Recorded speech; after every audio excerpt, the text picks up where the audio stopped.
Talk, more talk, chat, more chat.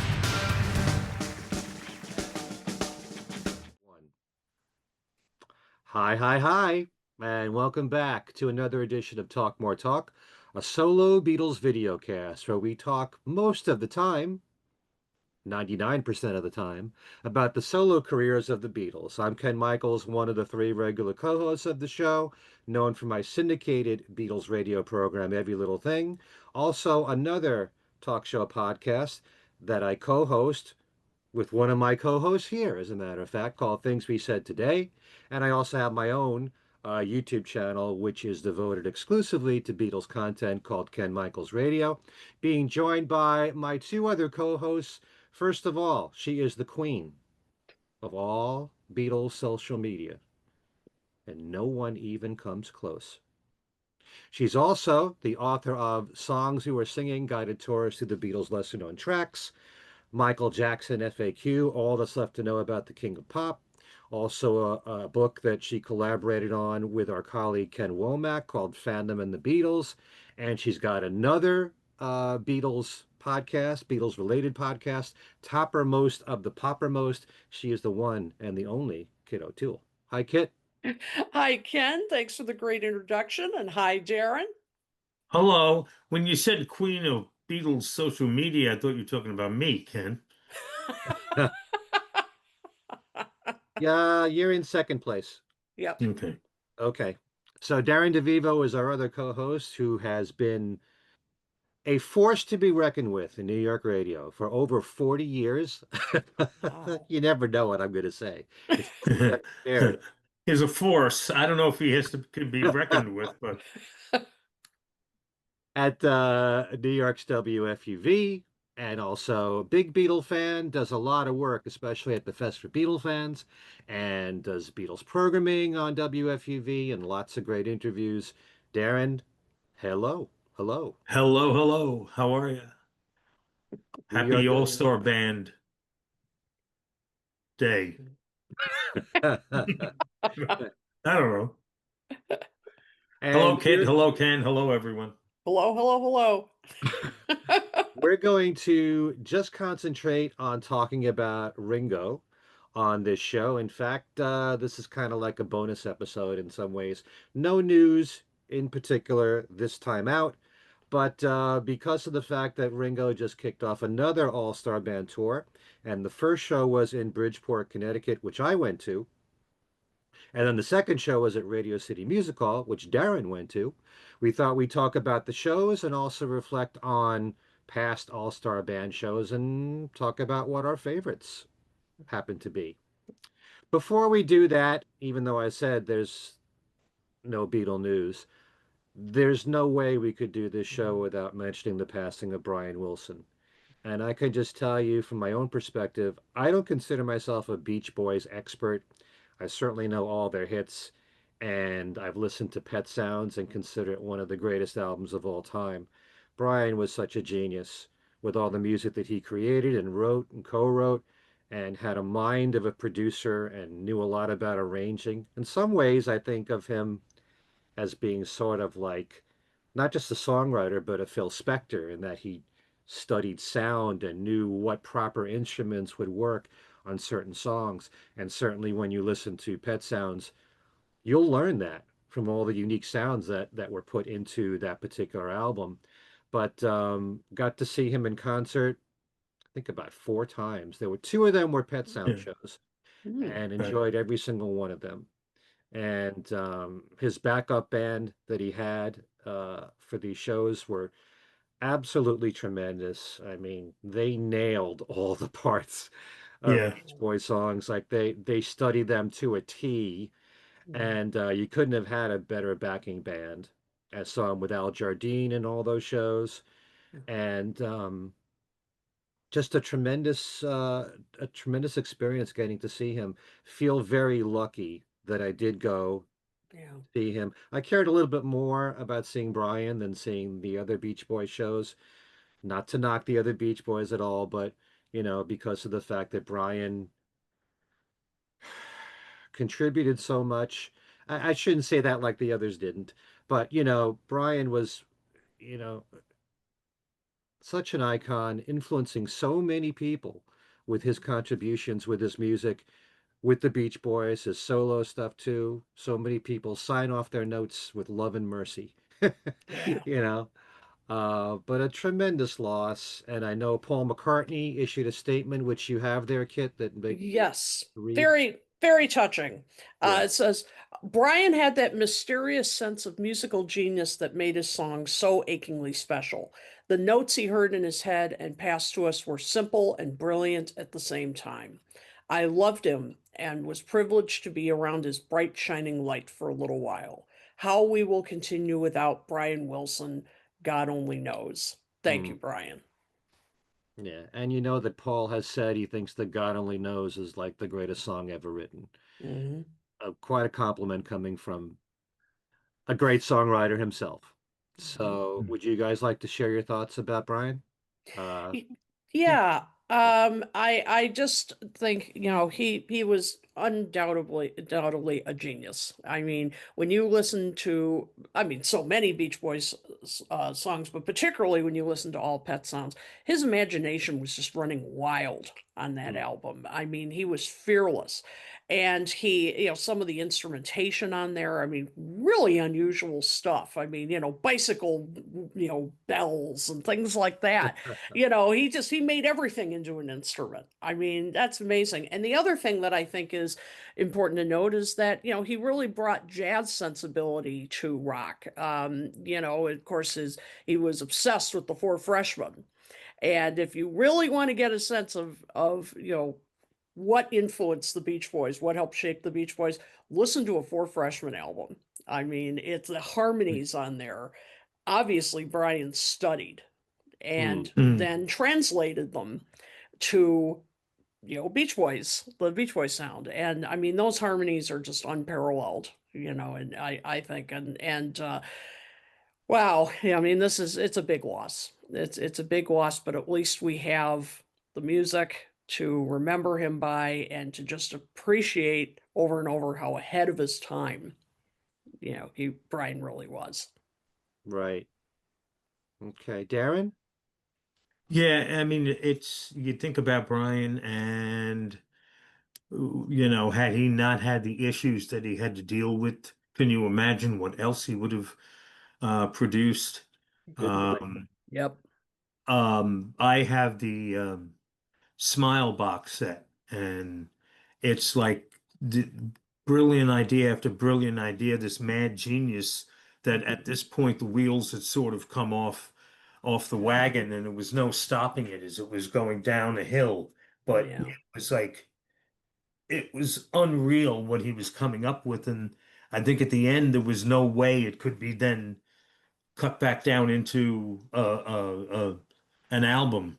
But listen to the Smile sessions and Pet Sounds, obviously. Mhm. Um, and then every so often, a tune or two of Brian's would pop up on a Beach Boys album that would knock you out. I mean, the song "Till I Die," which is on Surf's Up in '71, is if you think that God Only Knows or I Wasn't Made for These Times or The Warmth of the Sun gives you chills. Listen to Till I Die um, from Surf's Up and the title track to Surf's Up, which was from initially going to be on Smile. Um, I remember when his first solo album came out in '88. It Mm, was Yeah. a glorious bit of sunshine. I mean, this guy sounded great. The songs were great. I mean, to me, it immediately was the best Beach Boys album, which it wasn't, but the best Beach Boys album since Pet Sounds. And then years later, you find out that Eugene Landy had his Uh-huh. claws in Brian at that time, and Yeah. his name's all over the credits of the album. And it mm, kind of tainted it for me a little bit because you don't know where Brian ended and Eugene Landy started on that album. Um, I'm very fond of the record he did with Van Dyke Parks called Orange Crate Art.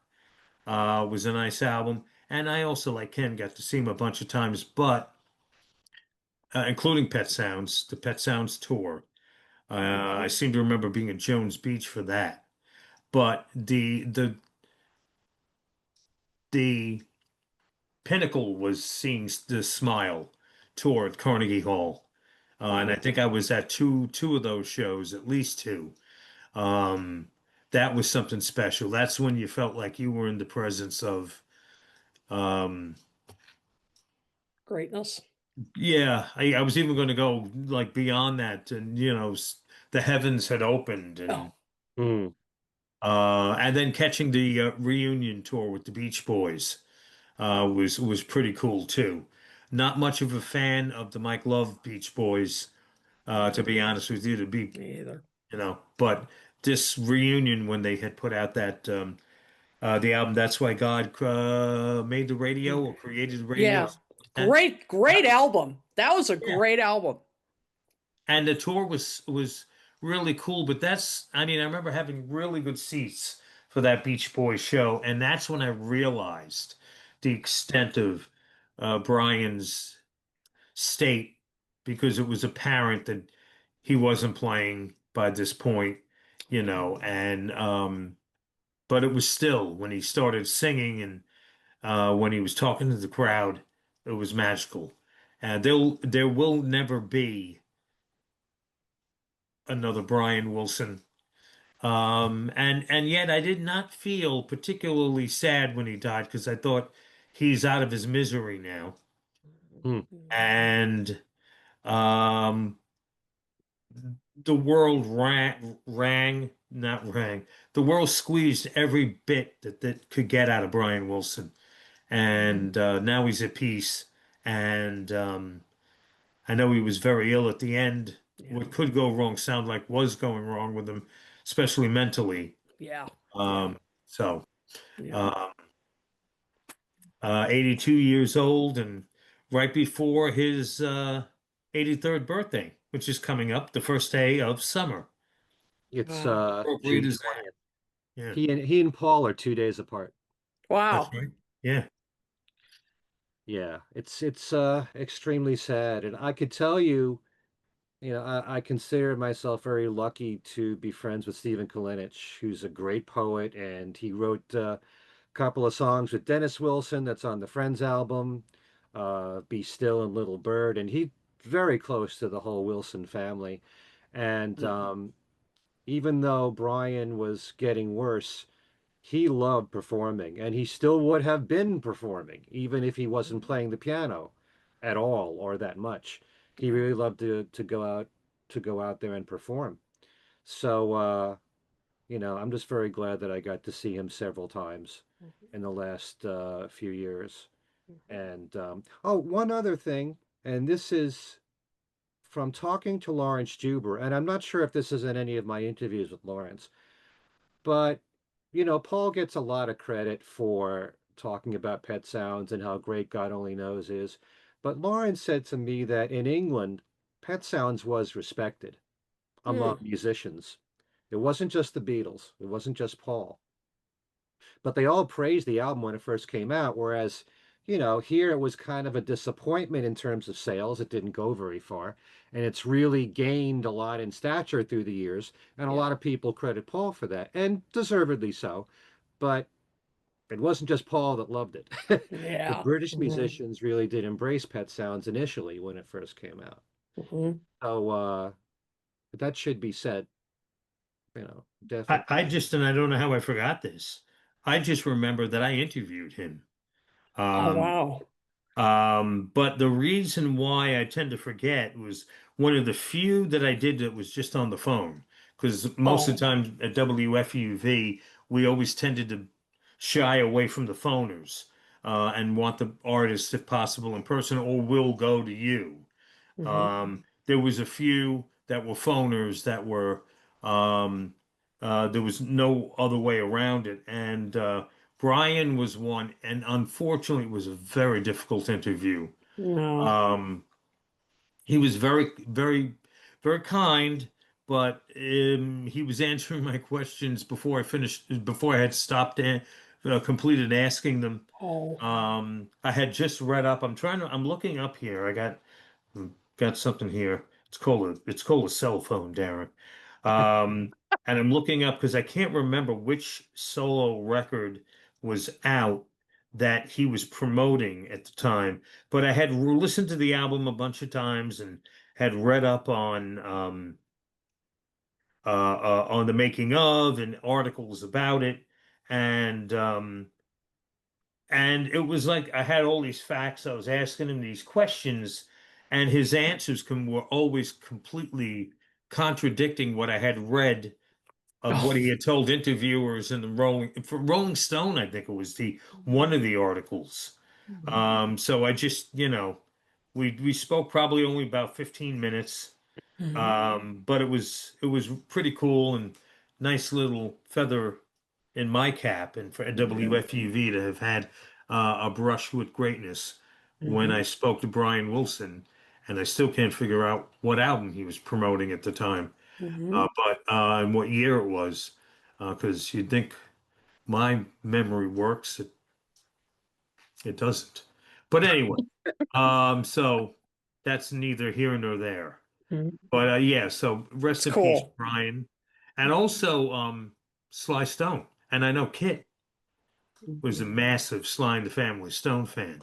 Yeah, yeah. I mean, I was it was another case of, and a little bit like Brian, it wasn't a Yeah. complete shock, I mean, because Sly had, I mean, well, and God knows he had his demons, to say the least, over the years. And sort of there are very interesting parallels with Brian Wilson here, because it's another case of like what he could have done. He could have done even more had he not, Mm. fallen into drugs like he did, and it just completely, you know, overshadowed his life. But I'll tell you, I mean, who didn't Sly Stone influence? I mean, Yeah. he Mhm. took what James Brown did, in that, in practically creating funk, and then Sly took it and added rock, added psychedelia to it, added, politics, not totally bashing over the head with it, but I mean,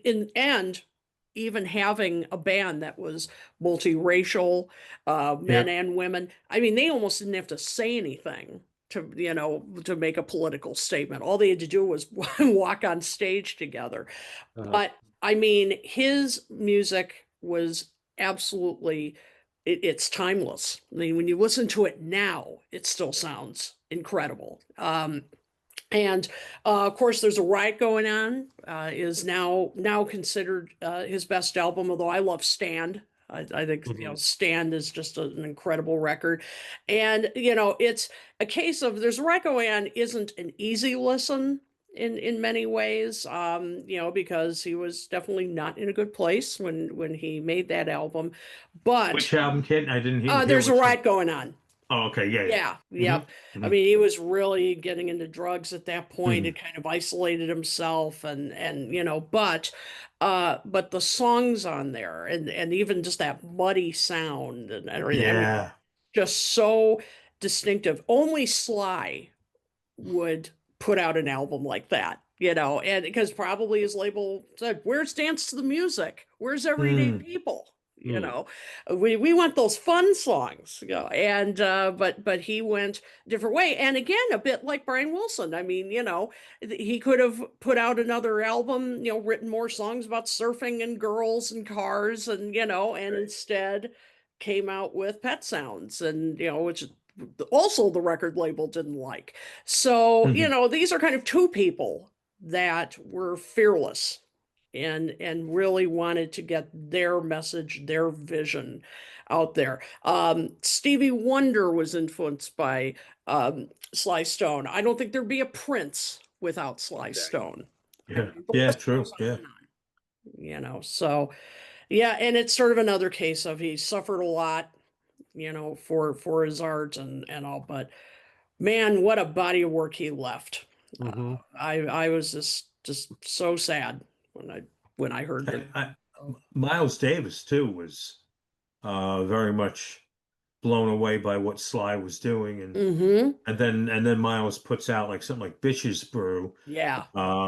So I always, I often on the radio tell the stories when I play some old song that maybe I had the record, the 45, when I was a little kid, because I don't think there were too many 5 and 6 year olds that had as many singles as I had and such a diverse taste.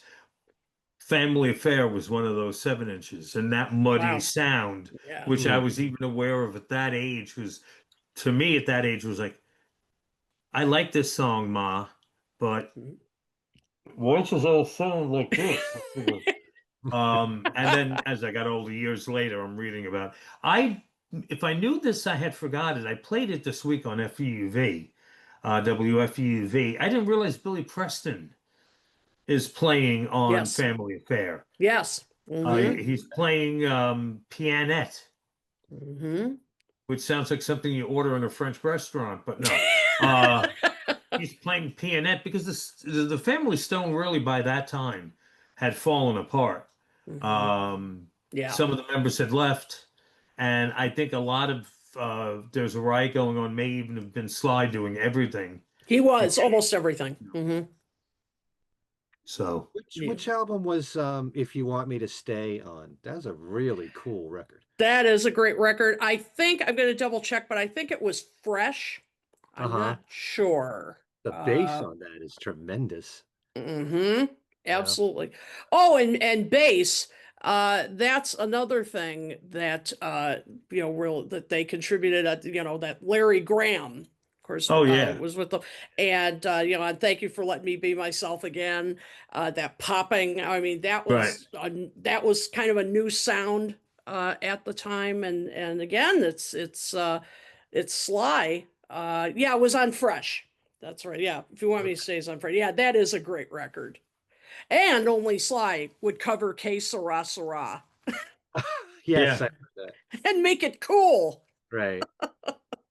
that was like the last great Sly and the Family Stone album was Yeah, Fresh, because Fresh. then after that there was definite. Yep. But yeah, a couple of attempted comebacks that were rather awkward to watch if you Hmm. saw video of them. Um, but someone else that you feel better off now, at peace, and Yeah. you know, Yep. And if you want to experience, what they were like live, well, first of all, watch the Questlove directed documentary from last year, Sly Lives. yes, But yes, which is great if you want to learn more about him. But obviously the Woodstock performance, I yeah, mean, where they just ripped up the place. Mm. Another Questlove documentary, Summer of Soul. that's um great. yeah, Yeah, which is you should see it anyway. But Sly's performance in that is incredible. And if you go on YouTube, check out their appearance on Ed Sullivan. I love it where they were doing, I think they did Dance to the Music and Maybe I Want to Take You Higher. And Sly goes out into the audience at one point, is practically like pulling people up on their feet. And let's just say that audience didn't look like an audience that would normally like go to a Sly concert. They looked a little stiff and, and they're like, what the heck is this? Mabel, who's this man pulling me out of my chair, Mabel? And they were dressed in those great costumes like from outer space. Yeah, So they really they tore up that theater too. It's a wonderful performance. Mm. yeah, it is. That is very cool. Mhm. All right. Two tremendous talents that left us in the last few days. But their work and their music lives on, not Mhm. just from hearing it on the radio or uh, whatever, Spotify, but through future generations too, who will be influenced by them, no doubt. Um, yeah. Okay, so we'll talk now about the Ringo concerts that Darren and I both went to, two separate shows. Uh, who wants to go first? Don't matter to me. I mean, well, first I'll go first, and first by so as not to leave Kit out of this part. Um, you've seen Ringo a few times, Yes. and but I think you said 2 or 3 times. Two times. Hmm. Does not because I don't remember this. Does he tend to come through the Chicago area every tour? Usually he does. Not all 100% of the time. Paul snubs us a bit more than Ringo. Thanks, Paul. But but no, Ringo generally does come through. Plays the Chicago Theater a lot and all. And he's starting his fall tour here. In fact, at the Chicago Oh, Theater in okay. September. Yeah, Okay. hoping to Well, go. if I say this not derogatory at all, not criticizing at all. If you've seen Ringo Starr live, then that's what Ken and I experienced these past two. Okay. Ringo does not change the script that much, if at all. And yet, with the similar type, if not the same type show, never fails to knock the audience out because is his personality, his energy. Yeah. He makes me tired watching him during the course of his show. The camaraderie that may not have always been in every All-Star band. In fact, I'm pretty sure it wasn't. But this group of musicians that have stayed together for a while now, there's a camaraderie there, which is interesting because musically, they are kind of all over the place. Yet, right now, as a live band, they're in a groove, and Ringo is 45 years old, not nearly 85. Um, I guess the few variations were in the set list, unusual for Ringo to tinker with his set list, which he's a classic example of an artist that doesn't play around much with what songs he's going to perform, even though he's got a few that he tends to leave to the side that he could do more often. Some of those came out in this tour, and I would assume will stay in through this leg and hopefully the next leg later in the year. And that is the fact that No No Song was taken out of mothballs. He's performed Wow. it before, right? Yes, I've seen But it. not in a while. Mhm. And Octopus's Garden? No, he's been No, doing Octopus's Yeah, he's Garden. doing that. No No Song and I'm the Greatest, kind of. no, no, he's been No. doing What was the other one? Because that. He I know when he opened. did No No Song, I thought, oh, great, because this one he Yeah. hasn't done in Oh a yeah, while. but he opened with Honey Don't, Hmm. which he hasn't done for a long time. He did it in the first Okay. tour, and he's been opening the last few years with Matchbox. So this That's time right. it's Yeah. Honey Don't. Hmm. And so one Carl Perkins song substituted for another Carl Perkins song. But it's cool. It's a great opening tune. Hmm. Yes, it So to is. bring back that and the No No song, which both songs he hasn't done for quite a while. Hmm. Actually, Matchbox, he did, if you watch the Ringo with the Ryman show, he did it, he opened with that, and it was just rebroadcast last night, Yes. Right. Friday night on CBS. But the what won me over was what Yeah. I was hoping for, and he did look up. Oh, good. Yeah. He did one song from the new album. I was praying, please don't avoid the new album. It's Hmm. gotten Yeah. all this great praise for Look Up and great reviews. So he acknowledged it and he said, in January I put out a new album. This is the title track. And so he went into that, and the band sounded good. Where I was seeing Ringo in Bridgeport, obviously I pay attention to the audience. Yeah. They were very respectful. Very few people got Yeah. up and walked Yeah. out during the new. Good. They all stayed. So I was very happy to see that. Hmm. But And I noted that people responded to hearing it. They uh-huh. knew it. Well, most of them reacted like they knew what was going on at this point. And I didn't see anybody getting up and leaving around me.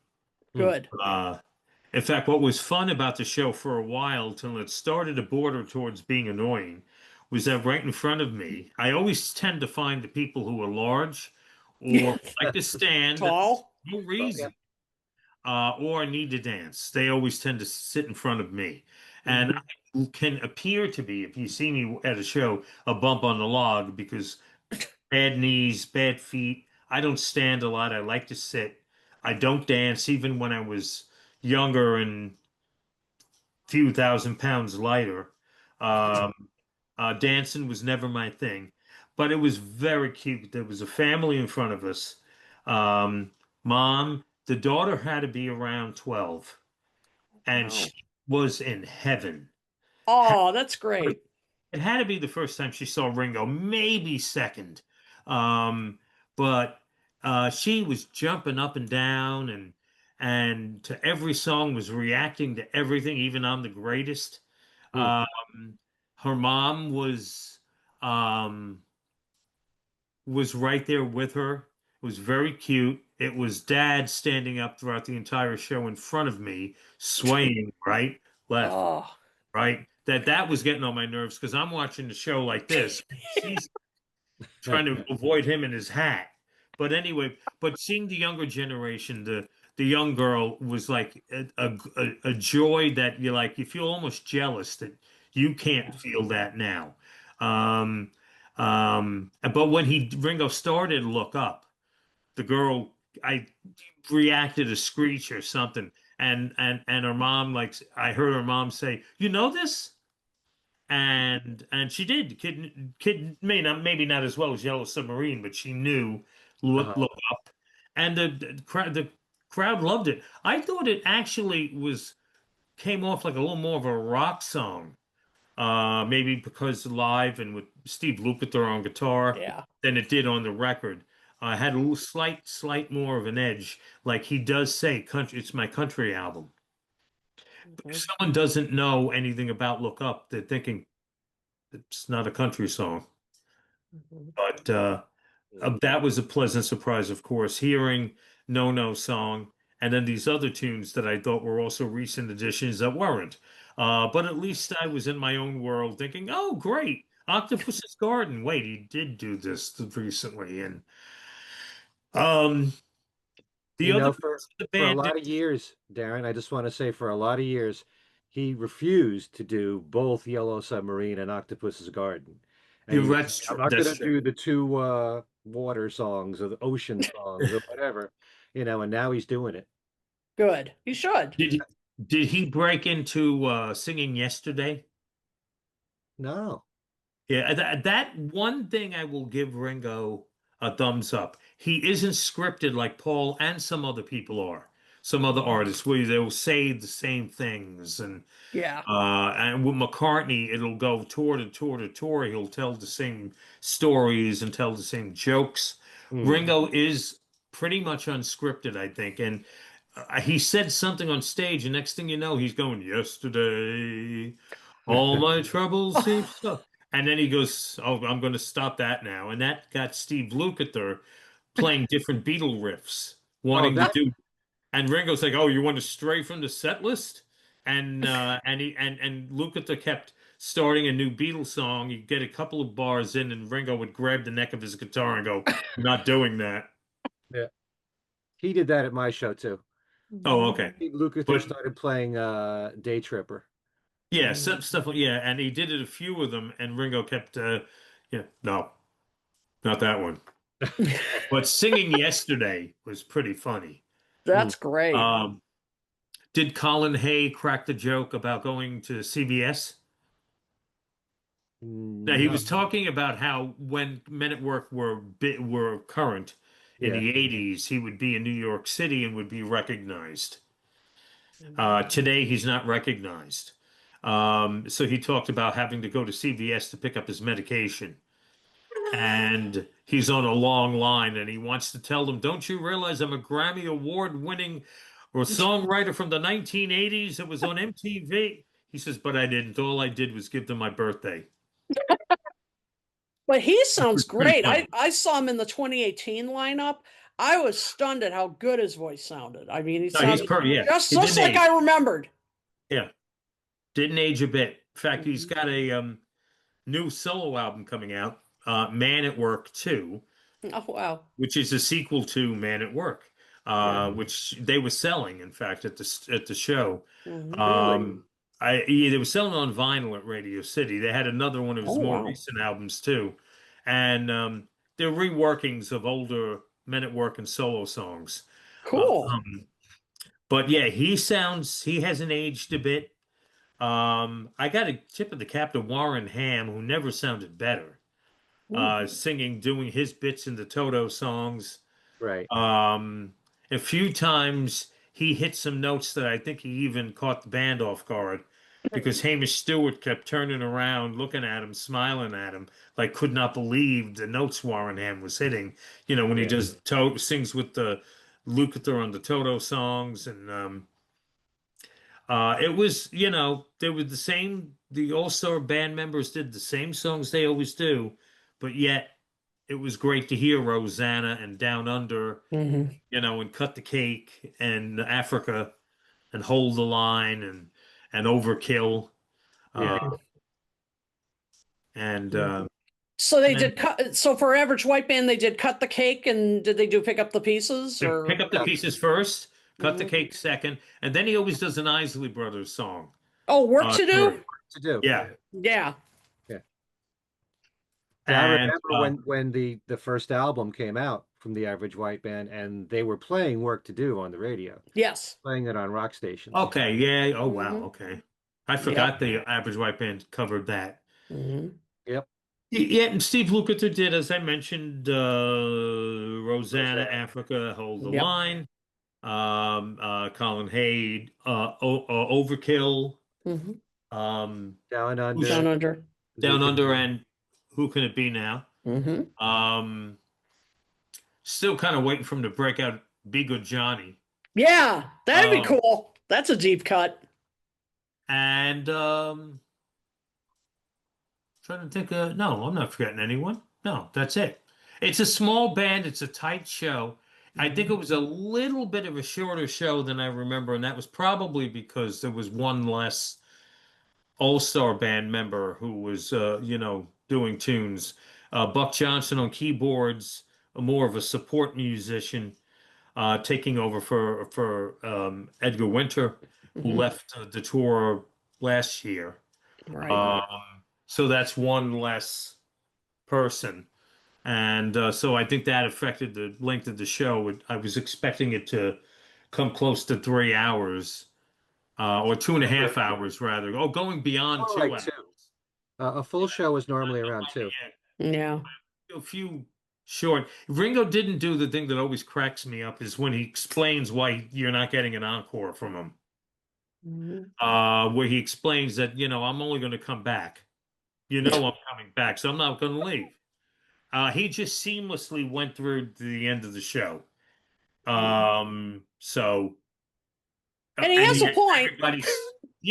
everybody seemed to realize it's over. There is no encore. You saw the encore. There was no grumbling. That's how it ends. Mhm. Um, and yeah, so I mean, it was another home run for, it's the same show that they've been doing for the most part recently. It's the same set of musicians for the most part. It never gets tired. Mhm. And Ringo again is a freak of nature because the guy sounded fantastic. His voice Yep. sounded better than some recent shows I've seen in recent years where I thought I detected maybe a scratchiness or a little age. Mhm. Not last night. Wow. No, he was singing with some oomph too. Mhm. Yeah, I have to agree on every point you made there, Darren. I mean, to me, if I see Ringo now, first of all, I'm just grateful he's doing anything. So I'm happy Mhm. to be in the same room with him. But to hear any change in the set list from him makes me so happy. And to start with Honey Don't, I just turned to my wife and said, he hasn't done this He, one in a long time. It's like he's so stuck to the script.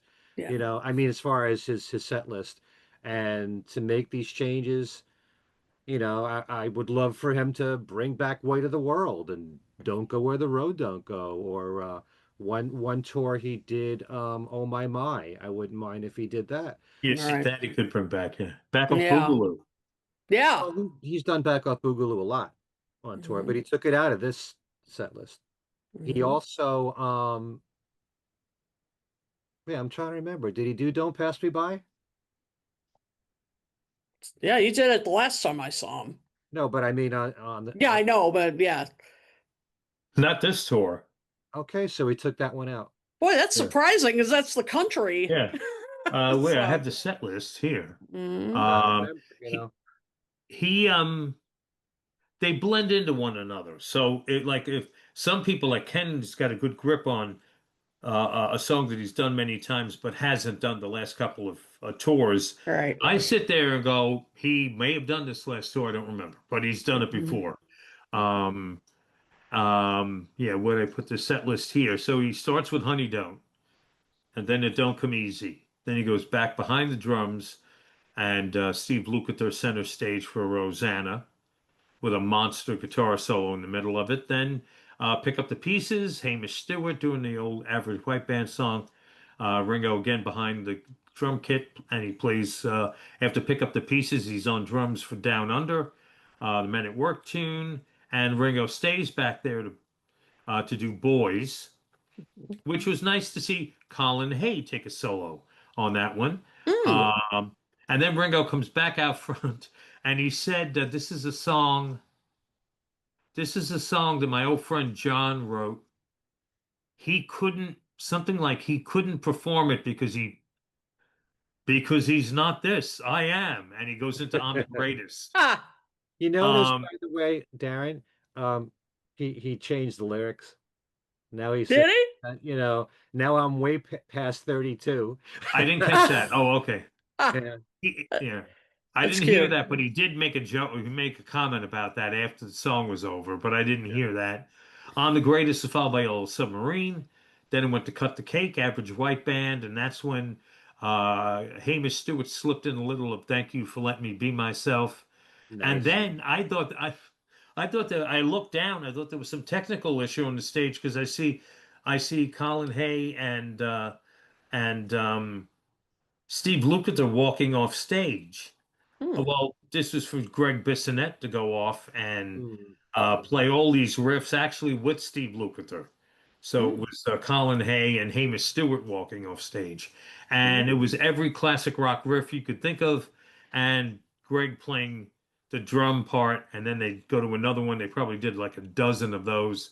Uh, Wow. Led Zeppelin's Rock and Roll. Um, Honky Tonk Women. Honky Mhm. Tonk Women. He even did YYZ from Rush, Hmm. um, and brought that all then back into the rest of Cut the Cake. Then Ringo came back out. Ringo said he was going to go have tea now. That's why he Yeah. left the stage during Cut the Cake. Octopus's Garden was next, and then Look Up, and then No No Song, and then Ringo back behind the drums for Overkill with Colin Hay, and then Africa. Um, and did they started out? I guess it was a nod to Spinal Tap that I don't think anyone got the joke. Mhm. Um, Steve Lukather said this is a piece we've been working on, Jazz Odyssey 3, Ha! and Mm. started going into that. If you remember in Spinal Tap when they're playing in the amusement park, opening for the puppet show, Oh yeah. Uh, and they're doing Jazz Odyssey, and it sounded like Jazz Odyssey. Um, and then he went right into Africa.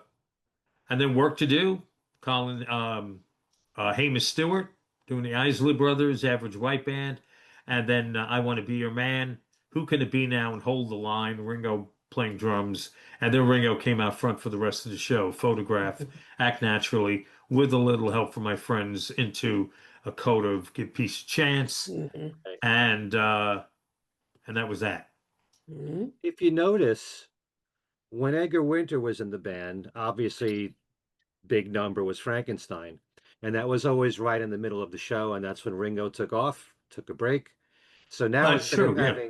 instead of Mhm. having Frankenstein, now you have Greg Bissonette doing his solo Ah, to take the that makes cake. sense. Okay, yep. So that's how they worked that in. That makes sense. Yeah. Yeah. So So again, if you're going to see Ringo coming up, if you're watching somewhere and you're going to go see him in another town or next later in the year, the second leg Mhm. of this tour, um, it's nothing that you haven't seen before, but you want to see again and again. You And know. again. Also, one other thing, and I hardly ever talk about, appearance and all. We all talk about how Ringo looks great and he's so youthful and everything. He's got the best clothes. Yeah. Whatever suit he's wearing is just right for him. He seems to know what works. Mhm. You know, him and I'm partial George to were his the best. hair, actually. They were the best Beatles, Ringo and George, when it came to clothes and what they would wear. Coolest clothes. Yep. Agreed. Agreed. And Yep. Yep. He you came know, out, I mean, he changed midway through the show, yeah, and he had this glittery, sparkly jacket on with the shirt underneath with the big peace sign that was catching the light, stage lighting, and yeah. Cool. He had this white suit on at the first half of the show, and I thought it looked good for like a country artist on stage. So, and his hair looked fantastic. He really looked like he's 45. Wow. yeah, Seriously. I mean, if it was the Abbey Road album cover, he looks close to yeah. what he looked like then. Or It Don't Yep. Come Easy time, Hmm. you know? It's a fantastic show, and to this day, kind of like what Darren was saying, and I say this about Paul too. One of the Hmm. great joys for me is to see young kids going to the show, or people who have never seen Ringo or Paul before, and they're blown away by it. Yep. Mm. And so many people who usually don't take Ringo seriously, unfortunately, Hmm. they leave the show saying, holy God, that was a great show. They're really blown over by it. So if you still haven't seen Ringo in concert, thank God he's still doing this and he's got another leg coming up. Yep. Mhm. Go see him. Yeah, Definitely. absolutely. All right, so we thought we'd talk about our favorite tours that we've seen of Ringo. So, Kit, you've been to two. Yes. Uh, Hmm. one of them was in 2018, was it? You said? Yes. Yep. The 2018 one with Graham Goldman. Oh, okay. Wow. Yeah. Yeah, that was great. And a lot of the same. Oh, and Greg Raleigh, he was part of that too. So you got some Santana in there. And Colin Hay was part of that as well. Steve Lukather. Just making sure I've got everybody here. I think Was it that's Edgar Winter with him then? no, I've never seen Edgar Winter Huh. with him. No, no, he was not part of that. Okay. But it was just an amazing show. And I was looking up, and he did start with Ringo with Matchbox Mm. on that tour, and it really, it was very special. I particularly, as I said, Colin Hay was such a wonderful surprise as to how Mhm. great he sounded. Um, and Graham Goldman was really a treat to see. Did Dreadlock Holiday, which I think he said, as I remember, like this song did nothing in the U.S., but it was big in the U.K., which is true. But it's a Yep. it's a great song. I mean, I don't know why it didn't do better here. Obviously, I'm Not in Love and Things We Do for Love. Right. And that was, a real treat to see. I was really enjoying it because with maybe the exception of Greg Raleigh, there was so much like 80s in this show that I'm just like, yeah, this is my generation. This is awesome. Graham So Coleman did not come to the New York area. he didn't really. Oh No, I wow. Oh, don't. no. You how? You did? I Yeah. don't. But I have missed a tour. Mhm. I may have missed one. Then Mhm. come to think of it, because I have not. I did not see Graham Coleman. Either that, or I really need to get some meds for my memory. Oh man, But but yeah, no, I don't. he was great. I wish he'd come back to the tour. I thought he was fantastic. But my favorite was I saw the third All-Star Band tour in '95, and it was at Ravinia, which is an outdoor. The 2018 one I saw at the Chicago Theater, where Ringo tends to play a lot now when he comes to town. But in 1995, I saw him at Ravinia, which is this beautiful outdoor. Part of it's a pavilion where you can get, assigned seating, and then there's an expansive lawn, and people go and picnic, and so that was the first time I'd ever seen Ringo live, and so I was excited just for that alone. Yeah. But what a lineup he had. I mean, that one, he had Mark Farner from Grand Funk Railroad, Billy Preston, Randy Bachman, Felix Cavallari from the Young Rascals, John Entwistle from The Who. I mean, it was just, I mean, what a lineup. I mean, it was just one, as the kids say, one banger after another. Uh, And it really was. And I mean, I'm so glad I got to see John Entwistle live doing Boris the Spider. I mean, he pulled out some stuff like The that. spider. Yeah, I mean, I'm like, yeah, creepy, crawly. And I never thought I'd get to see him do that live.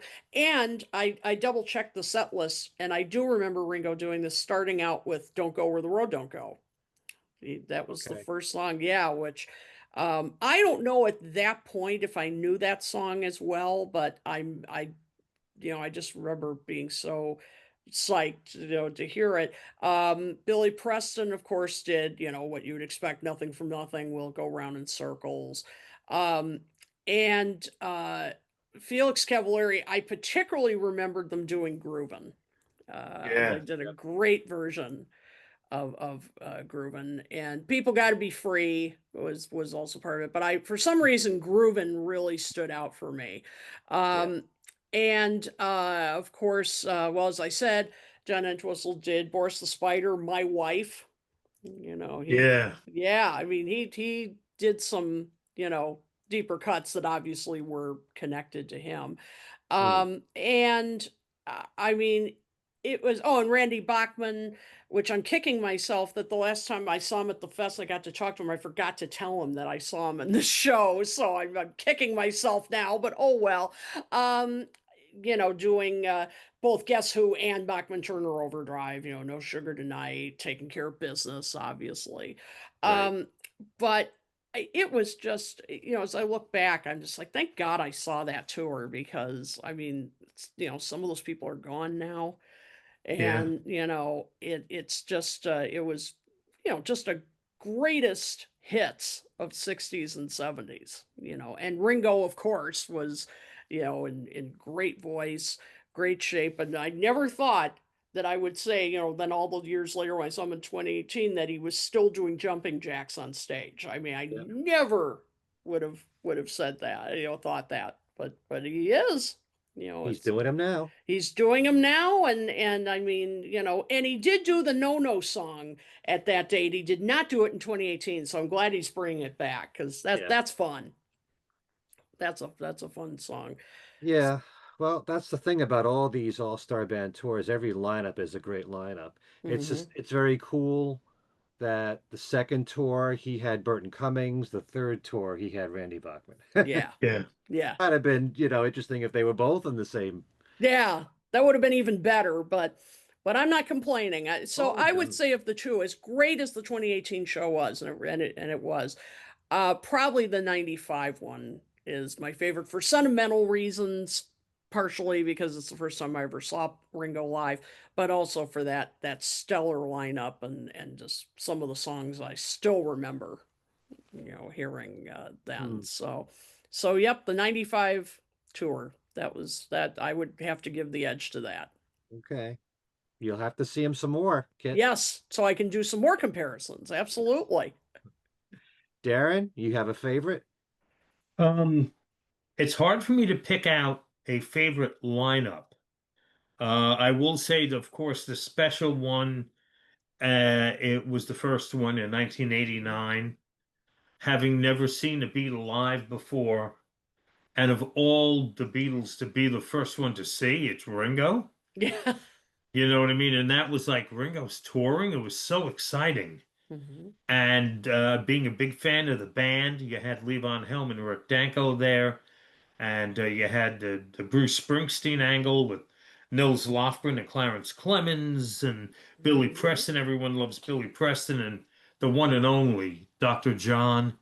Oh, So the magic of that tour and that lineup, I guess in a way that was, if it isn't my favorite, it's right up near there. But cherry picking through the tours and the lineups, um, uh, the tour that, and this was the first head scratcher, the pairing of people having a band that would have Greg Lake, Ian Hunter, and Howard Jones and Sheila E. in the same lineup. But that was a great show. But being a King Crimson fanatic, which I am, when Greg Lake started doing, it was either Epitaph or The Court of the Crimson King, and Ringo's playing drums. That was the moment when the sky opened up and this light came down on me and go, "Are you happy now, Darren?" You your know, worlds collided. the, the, the Beatles and King Crimson have come together when Greg Lake did. Again, now I can't remember if it was Epitaph or The Court of the Crimson King from the first album. Um, and then on that same tour, Sheila E. and Howard Jones. Hmm. And no knock on either of them. I liked them both, but it was still like, it was like, whoa, and yet it worked. Sheila E. on drums. These lineups all seem a little odd when you look at them, when you list out the names. The next one, Paul Carrack and John Waite. Um, and some people might not have quite remembered who John Waite was, but it all worked when all was said and done. Richard Marx coming out with Rod Argent and Edgar Winter, huh? It was a lot of fun. But picking through these lineups, I got to say that maybe my favorite guitarist was Peter Frampton, and I wish Mm. Frampton did more show tours with Ringo through the years. And there's a chemistry between the two. The personalities are so similar. Um, Also, Frampton was with Jack Bruce. Gary Brooker, Yeah. Procol Harum, and Jack Bruce. Mm. And Mm. Simon Kirke, who I didn't know could sing, for Bad Company and Free, doing Bad Company tunes. Maybe the 97, 98 tour might be the one. Because getting to see Jack Bruce, Gary Brooker, Peter Frampton, and Simon Kirke was like Mm. full of oh wow moments for me. Um, Another favorite musician of mine, being a Santana junkie, Greg Raleigh in Yep, recent years. I wish Greg would come back in a way. Greg, I me think, too. was forming a new band, and I didn't never heard what came of that. Um, and I mean, some people we may tend to forget were there because they did one tour, but Wally Palmer from the Romantics. Hmm. Mm. How about Gary Wright? That was a no-brainer. You would think Gary Wright would have been on a bunch of them already when he came on 2008. Mhm. Um, the late great Rick Derringer, who we just lost, was there with Edgar Winter. When the All-Stars played, I think it might have been in 2006. I'm trying to see if that was the first year that Edgar Winter was in the band. Mm. I think it might have been. Um, I took my daughter came to a few shows when she was younger, Ringo's shows, and I think that was the one in 2006 when um, we went backstage and she got to meet Ringo. And Wow. Edgar Winter scared her, which was pretty funny because she'd never seen like a 9 foot tall guy with long white hair before, lurking around with a sax, and he was very nice. And when he spoke to you, it was like the voice didn't belong coming out of the person. And I remember my daughter was like, "I'm like, he's a great musician. Let's say hello to him." And I got the arm pull, like, "No, that's okay, Dad." I think remember. Hamish Stewart also was an add-on in that tour. Didn't Hamish Stewart come into the band replacing someone at the last moment? Yeah, he replaced Mark Hudson. Oh, Oh, okay. okay. Mark Hudson was Didn't supposed to mean to be go there, but yeah. Um, Interesting. yeah, what was I just trying to remember now? And I couldn't. Edgar Winter. Oh well. But there's a book that's out now written by Dana Closeter. Some of you may have it, may know the book. If you look Yes. on the cover of Dana Closeter's book about Beatlemania and Beatle fans, on the cover is a photograph of me, my daughter when she was 11, and Ringo. Um, and that was when we were backstage, Westbury Music Fair or whatever they call it now on Long Island. yeah. Uh, the picture of me, Ringo, and Emily. Um, that was probably after Edgar Winter traumatized Emily. Um, but yeah, so those are just some of my favorites: Greg Raleigh, Peter Frampton, Greg Lake, seeing Roger Hodgson from Supertramp. Um, the clash of eras, genres, and always ended up being something that was exciting about the All-Star Band. And in a way, I kind of wish, as much as I like this lineup, that I almost wish Ringo could round up another lineup that had like a clash of genres. I'm not sure how possible that is now, but Hmm. um, and Dave Edmunds, another one who you can't see. Now, Dave Edmunds retired a long time ago. Oh, Mm. yeah. But getting to see him, he was on two tours, I think. Dave Edmunds. In the second one, I know. Yeah. So Yeah. those are just some of my favorite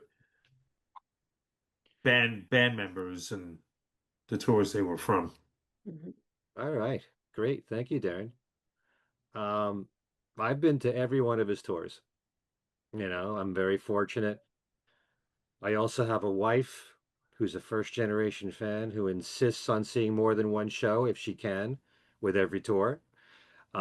Um, although so far we only have this one show, though we might go to Vegas when he plays there. Oh, Nice. Um, I've loved all these tours. There's no doubt about it. But the first one that Darren brought up is the one that sticks out in my mind, and that's the one that had Roger Hodgson in it, with Greg Lake, with Sheila E., with Howard Jones.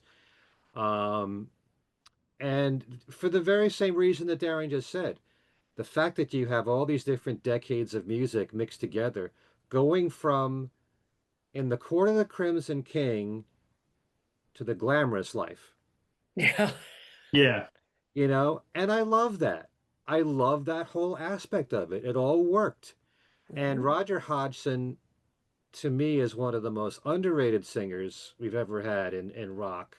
Just Mhm. listen to his voice on the Logical song and how high up it goes. It's not easy to sing that song. Yeah. Thrilled to hear the Logical song and what else? Take the Long Way Home, did he do? Yeah.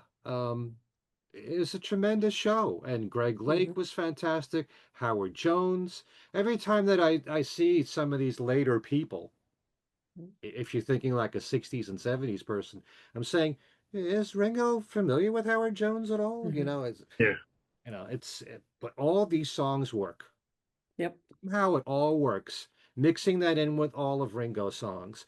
And I loved all the lineups. Mhm. I don't want, I'm not, I wouldn't dismiss any one of them. They've all been tremendous. Darren, you brought up Peter Frampton. I do wish Peter had been in more tours. Can you imagine a band with Peter Frampton and Steve Lukather together? Yeah. Mm. Yeah. I mean, my God, it would be Guitar Heroes Day. Uh, so many tremendous people. And like you said, Kit, we've lost so many of them Yeah. since he started in '89 with this. Most recently, Rick Derringer. Right. That first lineup, so many of those people are gone now. Yeah. Just to know that you've seen Ringo in a band with any of these people, to know that Ringo's drumming on songs by these other artists where you wouldn't hear him do it any other way. Hmm. How else are you ever going to see Ringo Starr drum behind Greg Lake Yep, or that's Howard right. Jones or Roger Hodgson or Greg Raleigh? And you mentioned Greg Raleigh, you know, as Hmm. someone who's so critical of playing the same songs all the time, I could still listen to Evil Ways, Black Magic Woman, and Oye Como Va in every single show. Absolutely. And to see Ringo Yeah. playing behind this. Hmm. And then you've got all the different drummers that have shared the stage with Ringo. And Greg Bissonette is a force to be reckoned with. Oh, Yeah. he's a VIP, no doubt about it. I mean, and it isn't just his playing, it's Greg looking at Ringo throughout the show. And no matter how many years he's done this, he can't believe he's on the same stage sharing the drums with Ringo. And he's so humble and grateful that he's doing this Hmm. year after year. It's like this is the gig of a lifetime. And I'm sure that so many of these other musicians feel the same way. Um, Someone that no one's mentioned, Eric Carmen, got to do Mm. a Oh, tour right. Yeah. ago. And there was a press conference that I didn't get to go to, but my wife was there and she talked to a lot of the musicians. And Eric Carmen came over to her and said, I hope people are going to remember me. Oh, Wow. geez. And Wow. Joanne said, believe me, these are Beatle fans. They know the Raspberries. They know you. You Yeah. know? So, and that was some tour. I mean, to see him do Go All the Way, which is so Beatley, Hmm. Ringo's drumming on it. Yeah. To hear him do All by Myself. Yep. And you know, when All by Myself was a hit, they had a shortened version that became the version that AM radio stations and top 40 stations then were playing, but there was a long version that he put on his Yeah. album. And it was Hmm. gorgeous, and it was influenced by Rachmaninoff, and he played the long version live. Mm. And Ringo would come out of it and you'd say, "Oh by myself." You know, he's making fun of it. But Yeah. it was great. I was so happy to see Eric Carmen with Ringo. All Hmm. these people. All these people that admired Ringo and the Beatles, and they get to be a part of a band with them. And it also boosts the careers of some of these other people. If you're a young person and maybe you don't know Men at Work, and you may not know Toto or the Average White Band or something, you hear these songs and it's like these are pretty good.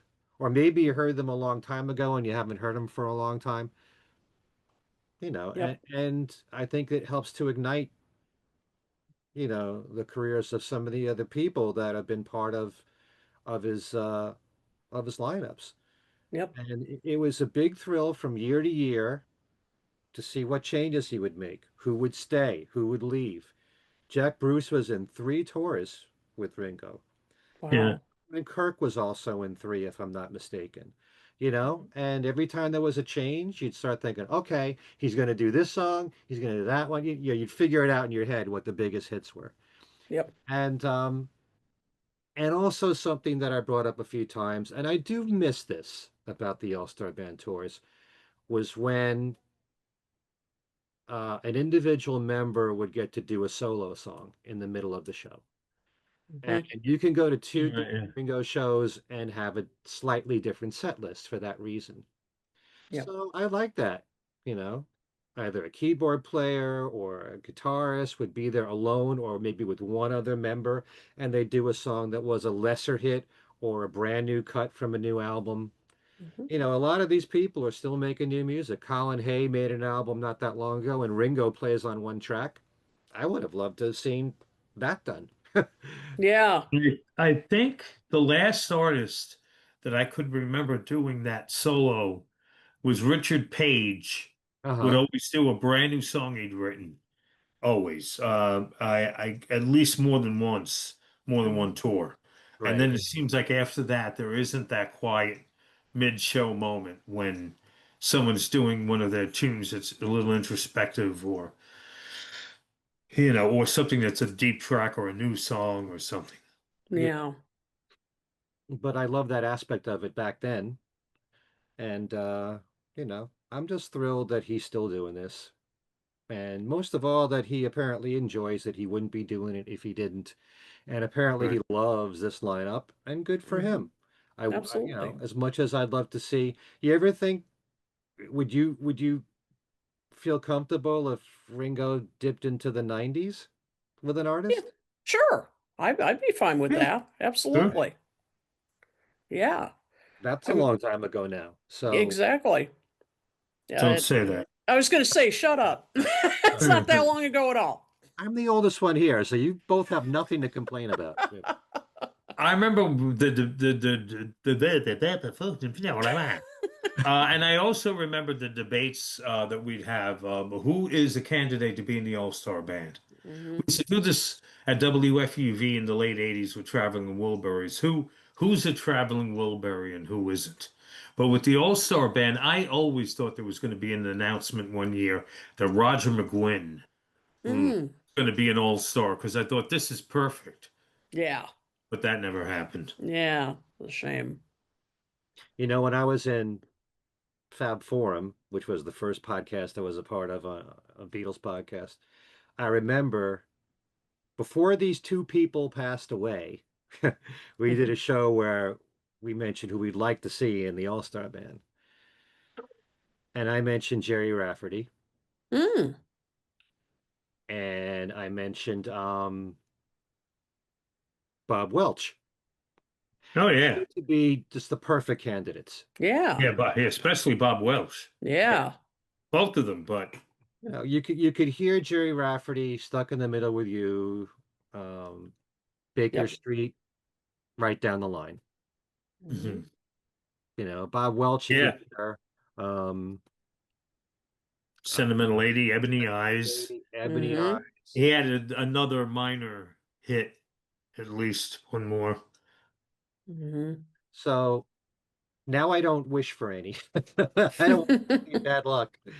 So yeah, but these were all suitable fits. Richard Page, what a voice. Yeah, I mean I've kind of really gotten to like him even more because I taught my yacht rock class earlier this year, and he was part of a band called Pages before Oh, Mr. yeah. Mister, Yeah. and I was like, wow. I mean, he's really. I mean, he really had an ear for writing, and still does, for writing a hook, and Yeah. was more versatile than I expected. He was approached by Chicago to replace Peter Cetera Yes. and Yep. and returned that down. Hmm. Yeah, he did. That is true. That's interesting. I Hmm. should also mention, being a Todd Rundgren fan, he was in a lot of tours with Ringo. Yeah. Yes. In fact, for a while, he held the record of being in more shows with Ringo than anybody else. But then this most recent lineup, I think they're breaking all records because he Yeah.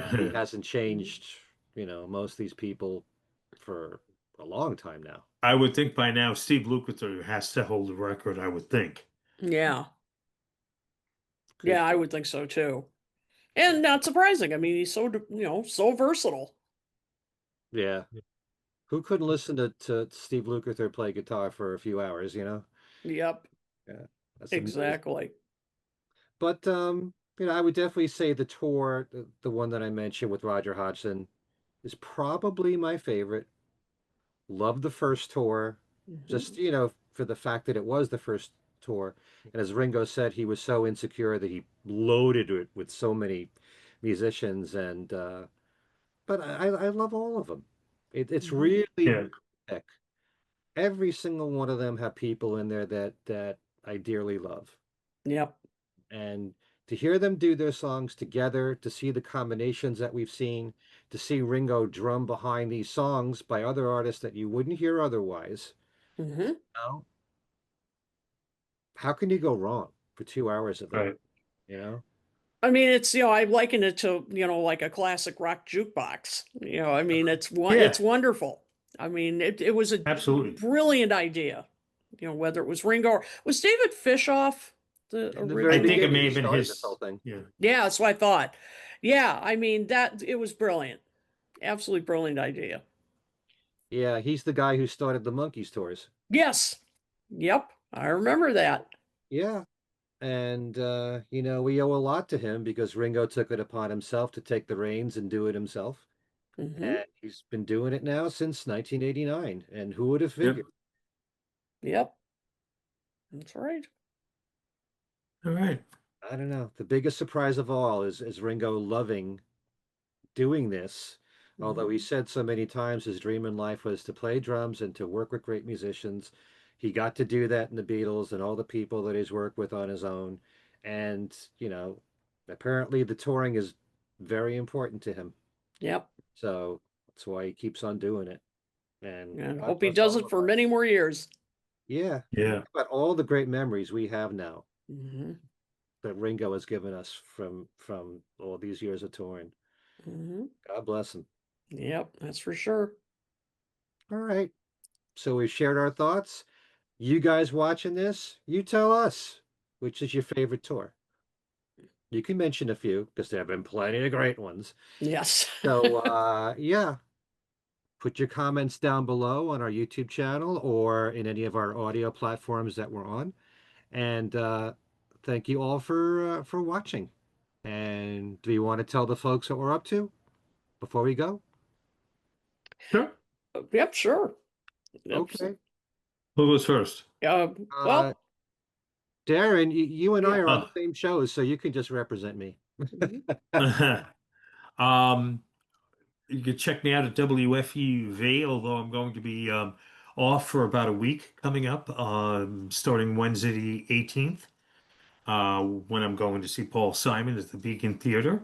Ooh. And then oh, that starting a period of 1 week that I'll be off the air, but normally on WFUV 90.7 FM, you can listen at WFUV.org or get our app. So you don't have to be in the New York City metro area to listen. And I'm on the air Monday through Thursday nights, starting 10 p.m. to 2 a.m. and Saturday afternoons from 1 until 4 at WFUV 90.7 FM. Look for me on Facebook, shoot me a friend request, or like my secondary page. And that's about it. Okay. The Kitster. The kids. Or should I say, as Ken Womack calls you, kitten? Kitten. Yes. My father knows best. Yeah. That's right. Exactly. Yep. So, been very busy over at Toppermost the Poppermost. We're um, getting out the April 1965 shows. I think probably at least side A of the April 1965 should be out by the time this airs. Also, we just recorded a special episode talking about Brian Wilson and Sly Stone, and so who we've already encountered in our shows, and obviously we'll be encountering them many, many more times as we go through the 60s. So do check us out. We're at toppermostofthepoppermost.net. You can find the episodes from there or pretty much any major platform you can think of, podcasting. And please subscribe. Please let us know what you think and share your thoughts. And by the way, don't forget to subscribe to this channel right here. We're so close to 2,000, so close. So please hit that subscribe button. You can of course find us on Facebook as well. If you like us there, you'll get updates on not only our show but other things we're doing, news, all kinds of fun stuff. You can follow us on Twitter, Talk More Talk One, the number one. And also, we have a new email address. So if you would like to send us ideas, maybe for topics for future shows, who knows, and other kinds of feedback, just email talkmoretalksolo@gmail.com. And of course, you can find us at talkmoretalk.com as well. We're everywhere. You can't get away from us. All right, thank you, Kit. As for me, you can email me at everylittlething@att.net.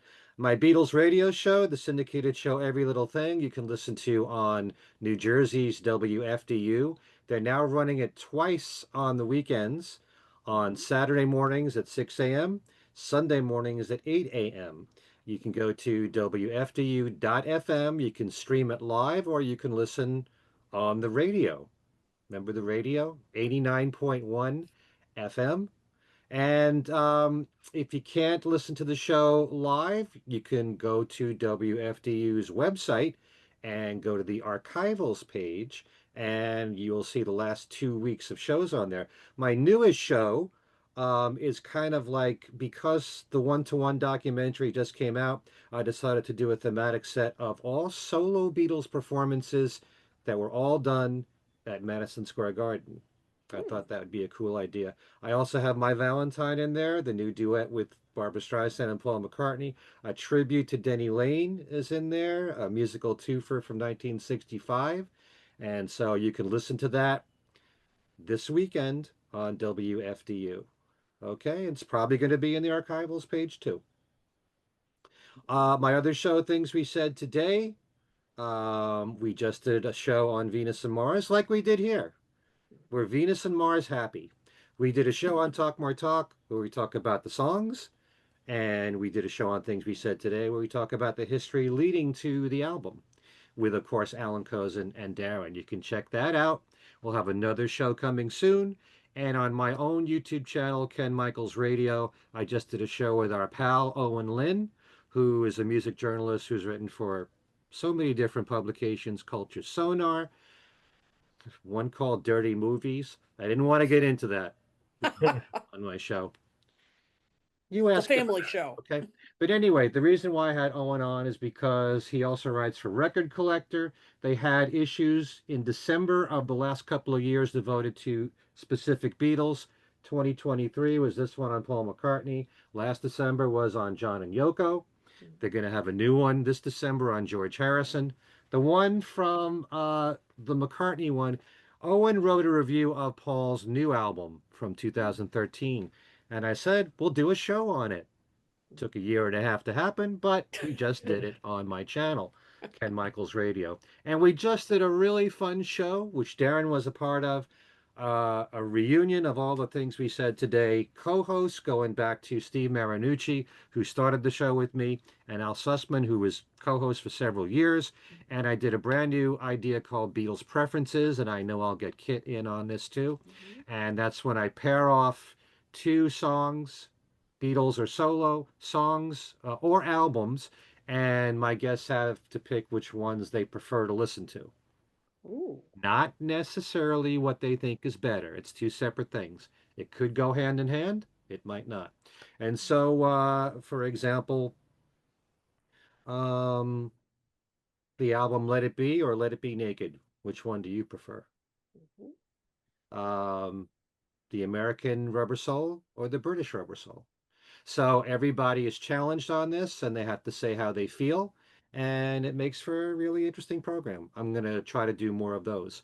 That's on Ken Michaels Radio. Please subscribe to that channel. Please subscribe to Things We Said Today.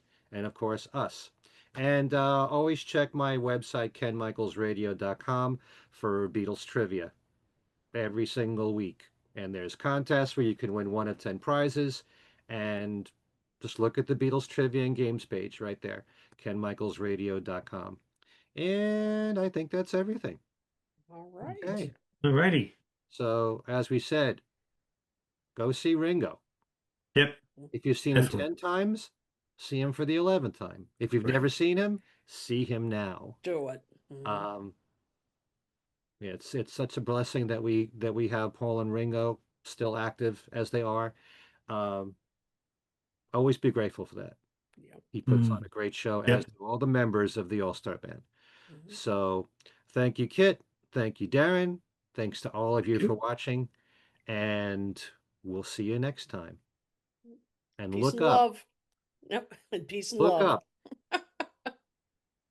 Oh, and I'm looking up thinking there's something up there. Take care, everyone.